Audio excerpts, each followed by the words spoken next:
kwa sababu alikuwa bwana Louis Pasteur. Louis Pasteur ndio alikuwa chercheur wa kwanza kumedicine. Kama hivi leo tu kuna daktari Asmani hapa leo, sijui kama anaweza kunicontredire. Louis Pasteur kwa kufanya étude microbienne alienda kufanya fermentation, akaanza na fermentation alcoolique. Baada ya kufanya fermentation alcoolique anafunga, akafanya test jour 9, anaenda kubeba maji anaipima kwenye mikroskope, akaenda kuangalia ndani yake mlikuwa na mikrobe ambayo inaitwa les microbes anaerobiques. Ile mikrobe anaerobique ndugu zangu iko na vie facultative, inaishi fasi mbili vizuri bila tatizo. Inaishi fasi ambayo iko hewa, hivi hewa inapita, mkrobe yule anaishi tena bila wasiwasi.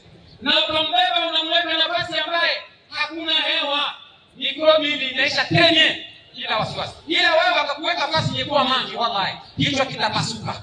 Lakini yule mikrobe baada ya kupasuka anasema kwamba niko na bonne santé. Ndio mikrobe ambayo inapatikana ndani ya pombe. Nawaza sitataa madaktari wengine, niko na daktari Asmani sababu ndio daktari wetu wa Kiislamu mwenye kujua sheria ya santé.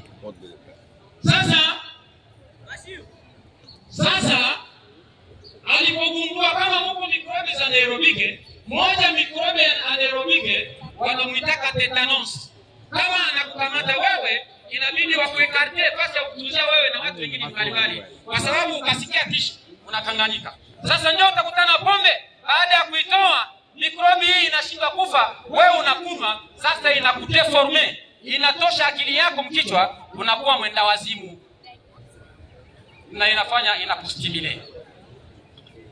Kama kubwa mnganga hapa watanikontredict.